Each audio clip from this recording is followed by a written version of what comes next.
Peter Guest, the product line director for the Bentley Bentayga.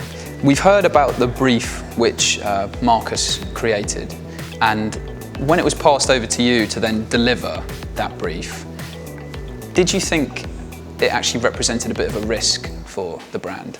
For sure. I mean, you can't stretch the boundaries of performance on-road and off-road and luxury and refinement in every direction and every axis without taking some risk, because we're offering a proposition that doesn't exist today. To have a luxury car on the road, but with the performance of a GT, but also to have the additional off-road capability and the additional usability that comes with an SUV without compromise. There was enormous technical risk in putting all of that together into one car, because it doesn't exist today. You either have an on-road bias or you have an off-road bias, but you don't really have one car that has not compromised but has the optimum performance level of both, and that represented quite a technical challenge, technical risk in terms of delivering that. And part of the extremely rigorous testing progress saw the Bentayga being tested in extremely challenging conditions. Could you just talk us through how that played out and what your role was in those? Yeah, I mean, I think the first thing is to understand what might our customers do, and we did a lot of work even from the very early mule and prototype stages. It was pretty much the first testing we did was to take these cars to these extremes of the environment. So we've been into the Arctic Circle many times. We've been in the sand dunes. We've been up the Red Dune, which is a famous dune near Dubai, which is a kind of entry ticket for any car in the Middle East. We've been off-road in California. We've taken the car to China, to the different off-road environments in China. So we really have taken this car all over the globe in environments. So we've been at minus 40 degrees in the Arctic. The same car, the actual same physical car, was then a couple of weeks later in plus 50 degrees centigrade ambient of the desert in the Middle East in Dubai and Oman. So we've tested this car extensively and exhaustively, and it really, the performance potential of this car on road and off road is really what makes it absolutely unique. And you're confident that it will deliver in those conditions? Yeah, supremely confident.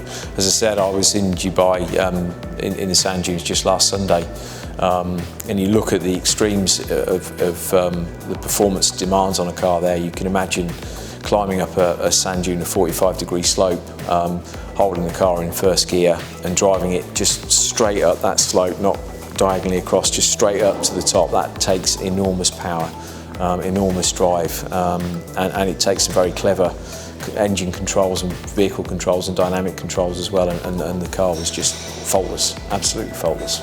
So you spent quite a lot of time behind the wheel. Can you tell us a bit about how it drives? The performance potential of the car is really where it sets itself apart.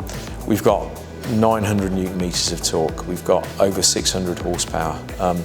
There is never a situation where you don't have enough power in reserve. And the added thing, the thing that's really unique about this car is the dynamic ride system that we've got. This is the 48-volt electronic and anti-roll system. And this is a very, very clever piece of technology, new piece of technology, which basically is an anti-roll bar that reacts in real time to the different load environments. So if you want a very comfortable ride and you want to have each wheel working independently of each other, the anti-roll system almost completely switches itself off.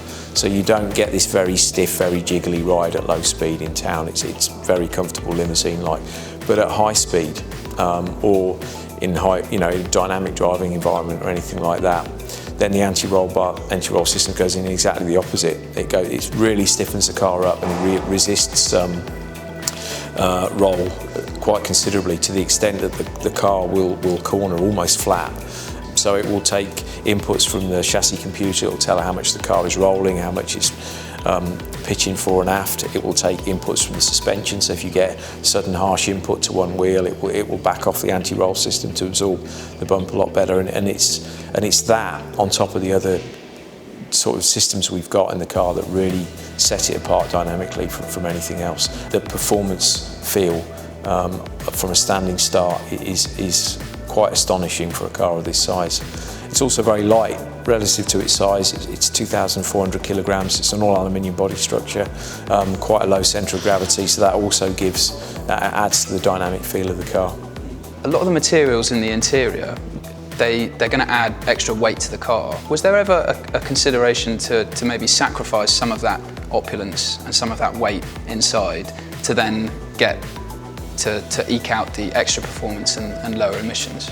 The feedback we got from the market straight away was no way. This is a Bentley. We expect a Bentley to be the absolute epitome of luxury, particularly interior execution, and that was one clear message we got from the market. It's absolutely vital. It's core to Bentley's DNA. Don't touch it, which was fine.